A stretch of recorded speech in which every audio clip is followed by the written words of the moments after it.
На протяжении десятилетий Швеция считалась воплощением сексуальной свободы. Настолько, что президент Дуайт Эйзенхауэр возмущался тем, что ее народ склонен к греху, наготе и пьянству. В 1971 году Швеция вслед за Данией стала второй страной в мире, легализовавшей все формы порнографии. Однако в вопросе проституции Швеция проявила гораздо большую строгость. Именно здесь, в 1999 году, возникла так называемая «северная модель», которая криминализировала покупку сексуальных услуг, но не их продажу, с целью снизить спрос и защитить уязвимых женщин. Эта модель получила широкое распространение. За последнее десятилетие ее приняли Франция, Ирландия, Израиль и Шотландия, рассматривает возможность ее внедрения. Теперь Швеция пытается перенести свою реальную северную модель в цифровую сферу. 1 июля вступит в силу новый шведский закон, который криминализирует оплату за участие в живых порнографических трансляциях на таких платформах, как OnlyFans, наиболее известной за счет контента для взрослых. При этом сами исполнители онлайн-сексуальных действий не подпадают под наказание. Нарушителям нового закона грозит до 1 года лишения свободы. Новый закон вступает в силу на фоне того, как все больше секс-работников осваивают технологии и переходят в онлайн. Многие из тех, кто ранее продавал физические сексуальные услуги, уже перешли от уличного поиска клиентов к рекламе в интернете. В последние годы все большую популярность набирает продажа виртуального секса. Покупка сексуальных услуг и контента также стала проще и более приемлемой, чем когда-либо. 14% молодых американок заявляют, что готовы продавать контент на платформе OnlyFans.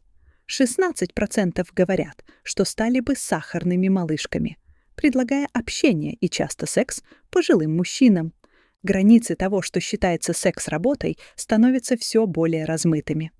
В Швеции 8% девушек в возрасте от 15 до 19 лет заявили, что отправляли сексуальный контент или встречались с кем-то ради секса в обмен на деньги, часто через профильные приложения. В эпоху, когда секс и отношения все чаще приобретают откровенно транзакционный характер, многие представители нынешнего поколения вовсе не считают свои действия секс-работой, в отличие, например, от работы в борделях, которая обычно воспринимается как более эксплуататорская. Эти изменения поднимают два важных вопроса. Работает ли шведская модель в реальной жизни? И следует ли применять ее к виртуальной секс-работе? Сторонники северной модели в отношении традиционной проституции утверждают, что покупка сексуальных услуг всегда является формой эксплуатации и что ограничения необходимы не только для защиты уязвимых, но и для подавления спроса.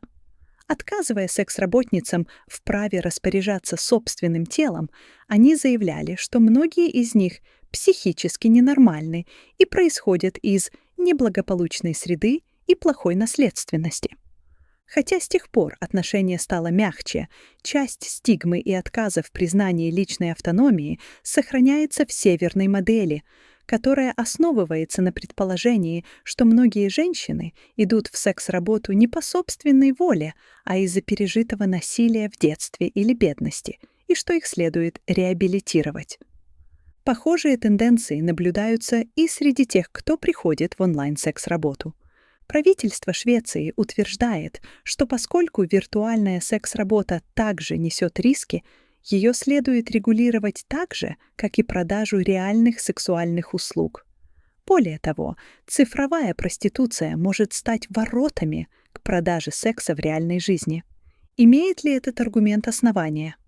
Действующая политика лишь отвлекает внимание властей от борьбы с действительно вредными аспектами секс-индустрии. Это связано с тем, что полиции зачастую проще арестовать клиентов, чем преследовать сутенеров и торговцев людьми. Количество дел о покупке секса в Швеции выросло, но не было ни одного обвинительного приговора по делам о торговле людьми. Вместо защиты уязвимых людей действующее законодательство может им навредить.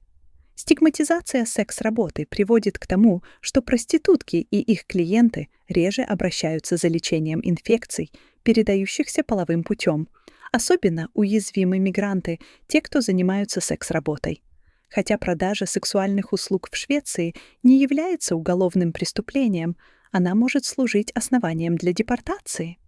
В 2022 году Бельгия стала первой европейской страной, полностью декриминализировавшей секс-работу. В декабре прошлого года она предоставила секс-работницам официальные трудовые права, включая оплачиваемые больничные, декретные выплаты и пенсии, а также обязала бордели получать разрешение и соблюдать стандарты охраны труда и гигиены.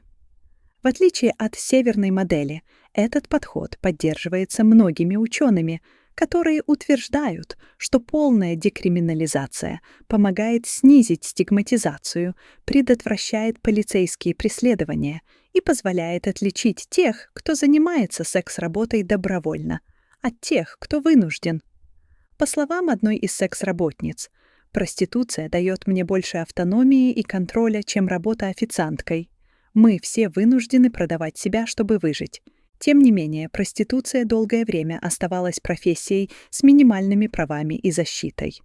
Это стало особенно очевидно во время первого локдауна из-за COVID-19, когда многим секс-работницам пришлось полагаться на продуктовые наборы, где правительство обязало бордели использовать маски, одноразовые простыни и датчики углекислого газа. Это стало первым шагом к официальному признанию отрасли. Тем не менее, перемены происходят медленно. В Бельгии было выдано лишь несколько разрешений. Секс-работницы говорят, что не зарегистрировались официально из-за бумажной волокиты и налоговых расходов.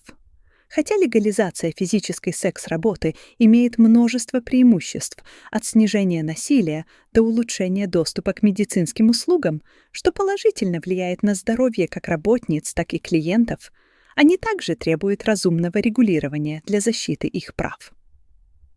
Расширение защиты на онлайн-секс-работу – более сложная задача.